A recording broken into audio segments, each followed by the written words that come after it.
again for this like joining tonight and for making this extra special piece of music for all of us to remember and sit with and enjoy. I guess I just want to talk a little bit about how, like the germination, the start of the project. I know you wrote the music and the lyrics together, and it was about 2017. You were commemorating the 60th anniversary. But can you talk to us a little bit about how you got involved with the project and why you wanted to do it? Being from this part of Arkansas, I was familiar with the events, and being a school teacher, I was actually teaching at one of the magnet schools and still teach at Horace Mann Magnet School. Those schools were started uh, with money from the desegregation of the public schools. That basically was how the magnet school system was started. So I had my own personal connections to the events, and a friend of mine had shared Dr. Beals' work with me.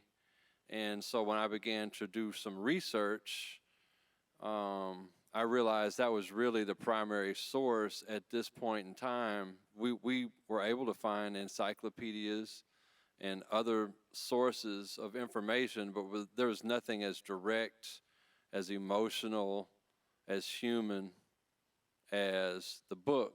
So just almost not even in any sort of literal way, just from the feeling or the emotion that comes after experiencing that book, then I just kind of sat down with pen and paper and locked myself away as much as possible.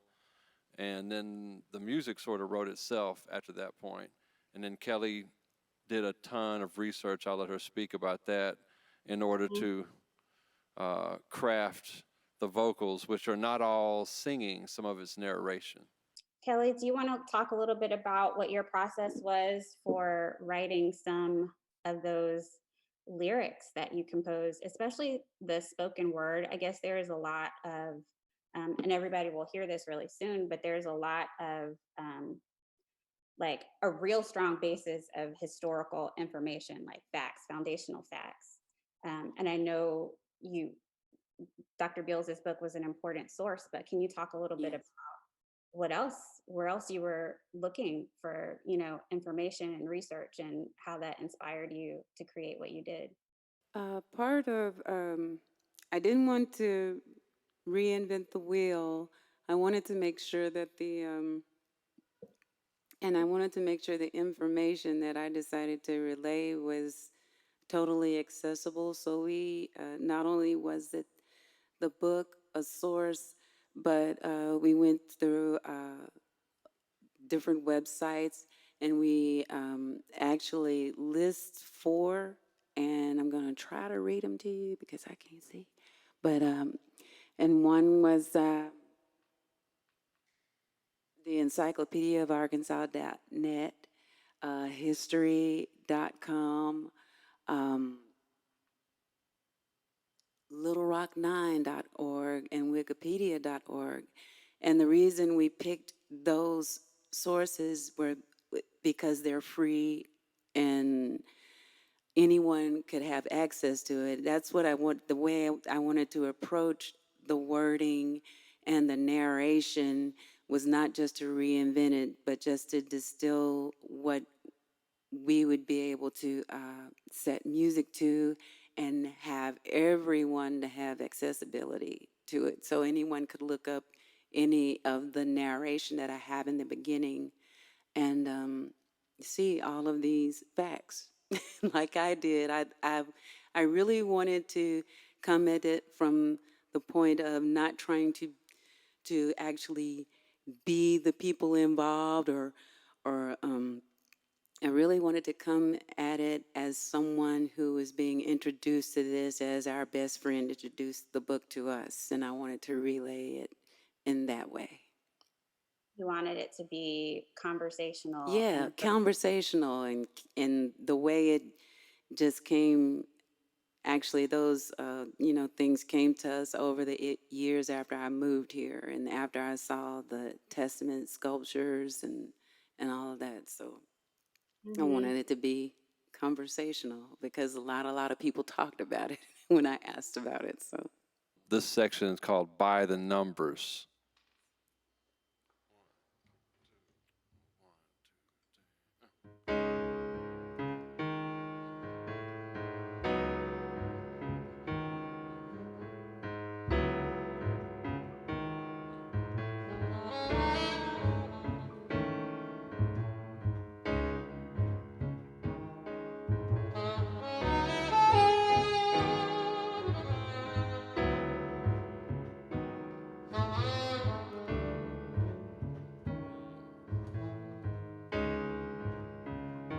by the numbers, the Supreme Court issued no less than 2 rulings regarding the class action lawsuit of Brown versus the Board of Education of Topeka, Kansas. In May of 1954, it ruled that racial segregation in public education was a violation of the 14th Amendment to the Constitution. This decision stated that separate education facilities are inherently unequal. In May of 1955, the Supreme Court would issue its Brown II decision, in which it ruled that desegregation must proceed with all deliberate speed.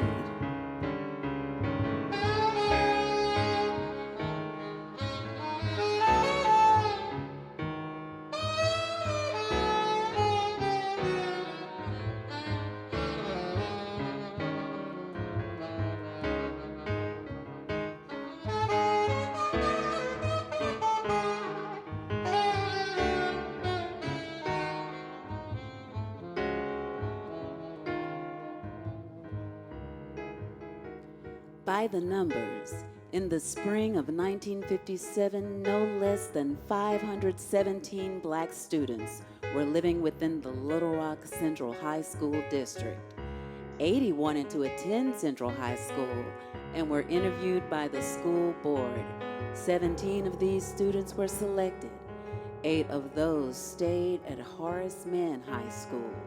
The remainder of the students would be enrolled at Central High School and become who we now recognize as the Little Rock Nine.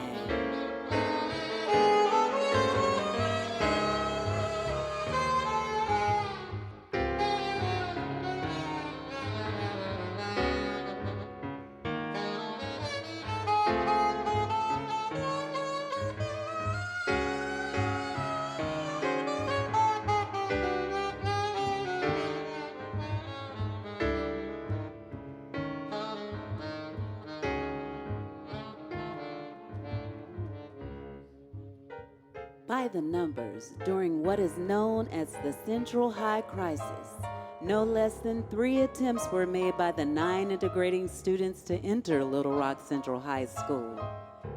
In 1957, on September 4th, Governor Faubus deploys 100 members of the National Guard to block and prevent entrance. The students were also confronted with over 400 protesters. On September 23rd, the integrating students went again to enter Central High School with police escorts. But when confronted with now at least 1,000 protesters, the students were sent home for fear of their safety. On September 25th, after President Eisenhower federalizes the National Guard, he sends 1,000 paratroopers, the Screaming Eagles of the 101st Airborne Division of the U.S. Army, to guard the members of the Little Rock Nine.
by the numbers after the Central High crisis and in spite of the lost year from 1958 through 1959. No less than 9 students were high school graduates. No less than 9 students were college educated. No less than 9 have received prestigious awards, medals, and honors nationwide. All of the 9 contribute professionally and privately through civic, social, and community involvement. The mood was then, as it is now, no tears.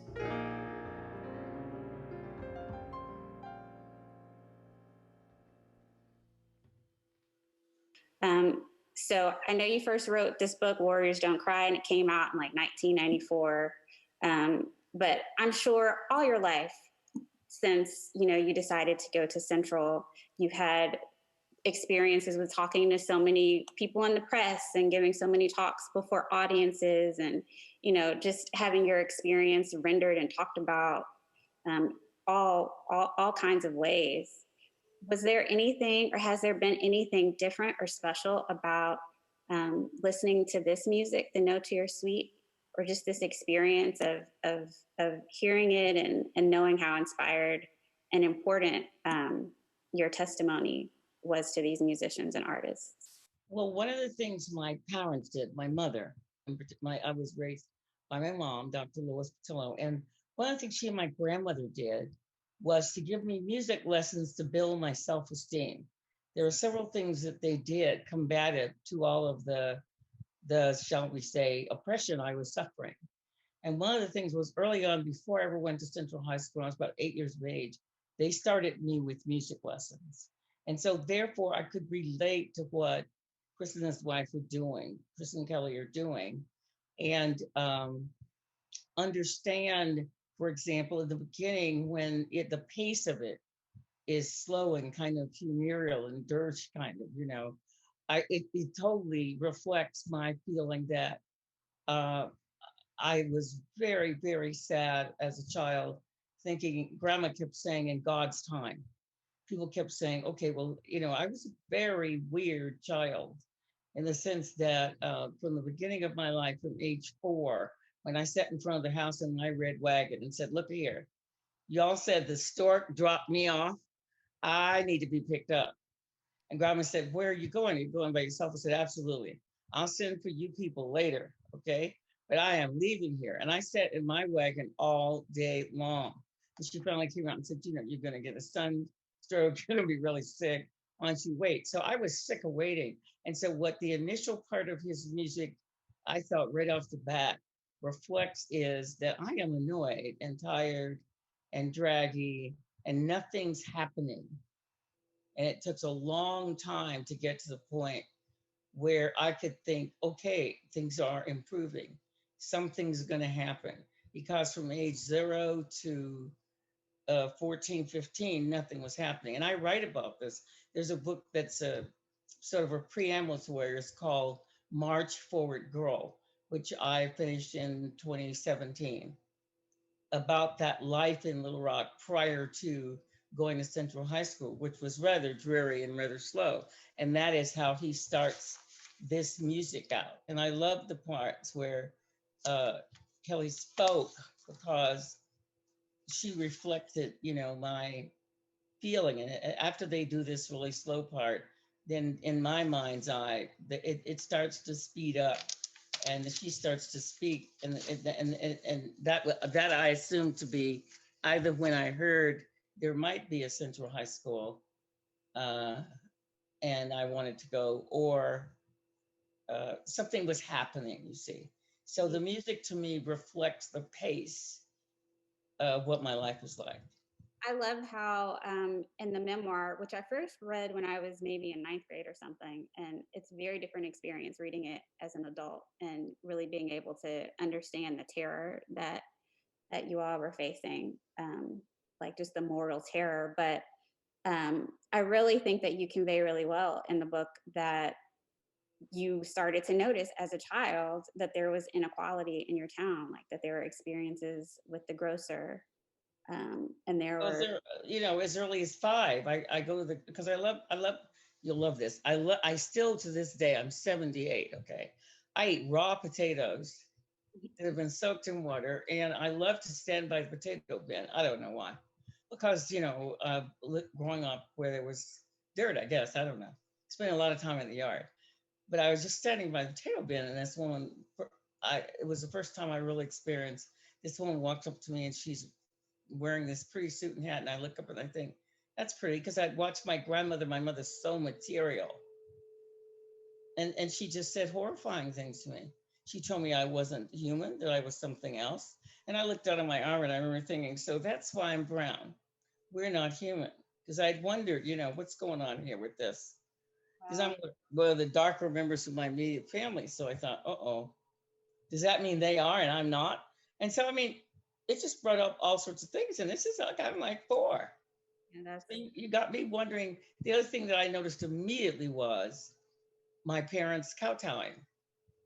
And so here's what you think as a child. If my parents are the ones who are going to protect me, who is? right, Who's but going to do it? Yeah. If I'm not safe out with these guys and they're not defending and protecting me, then who's going to do that? You see? And so when I saw them at the grocery store go, Yowza, no, sir, and all that stuff, I thought, uh-oh. So it was difficult as a child. mhm. Yeah, so I think maybe we'll hear some music that speaks to those early moments. Um, the first couple of tracks, I think, in No Tears Sweet talk about that slowness of progress that you noticed, and the pain of feeling like other in your own skin.